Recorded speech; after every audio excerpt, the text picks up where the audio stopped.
অবশেষে সবার কাছে এসে ক্ষমা চাইলেন চুল কালার করা বক্তা ওমর ফারুক।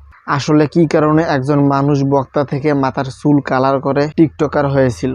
বক্তা ওমর ফারুকের সব তথ্য সবাইকে জানিয়ে দিলেন। কয়েকদিন আগে যে মাথার চুল কালার করেছিল শিফন, আপনারা সবাই কম বেশি তাকে চেনেন।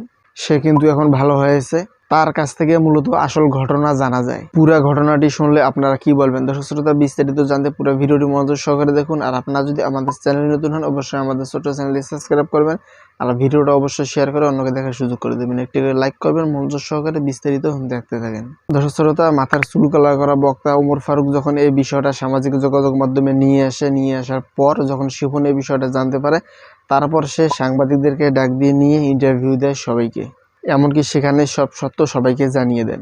শিফন যখন ওমর ফারুকের সঙ্গে থাকা অবস্থায় কিন্তু ওমর ফারুক আল আজমি সে কিন্তু ওয়াজ করত। তারা দুইজন যেহেতু একসঙ্গে ছিল, ওমর ফারুক তো জানতো যে আসলে শিফন ট্রেন্ডিংয়ে আছে সোশ্যাল মিডিয়াতে। শিফন প্রচুর পরিমাণে পরিচিতিও পেয়েছে।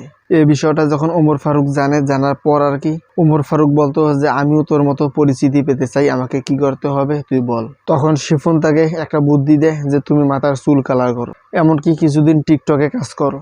এই বুদ্ধিটা পাওয়ার পর বক্তা ওমর ফারুক মাথার চুল কালার করার পর রেগুলার টিকটক করা শুরু করে, এমনকি ফেসবুকেও এসে কাজ করা শুরু করে দেয়। তার যে মনের একটা ইচ্ছা ছিল যে সে প্রচুর পরিমাণে পরিচিতি পাবে।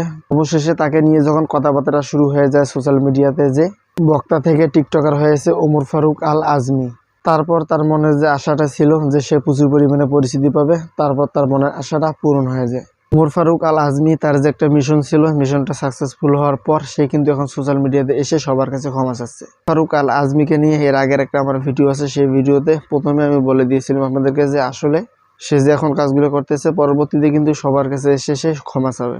দর্শক, আসলে এখন আপনারা দেখলেন যে সে ওই কাজটাই কিন্তু করে বসে আছে। তো আপনাদের যদি এই ওমর ফারুক আল আজমি এমনকি শিফনের বিষয়ে কোনো কিছু বলা থাকে সেটা কমেন্ট করে জানাতে পারেন। আর যদি আপনারা আমাদের চ্যানেলে নতুন হন অবশ্যই চ্যানেলটি সাবস্ক্রাইব করবেন, ভিডিওটি শেয়ার করবেন, লাইক করবেন। দেখা হবে নতুন কোনো ভিডিওতে। আল্লাহ হাফেজ।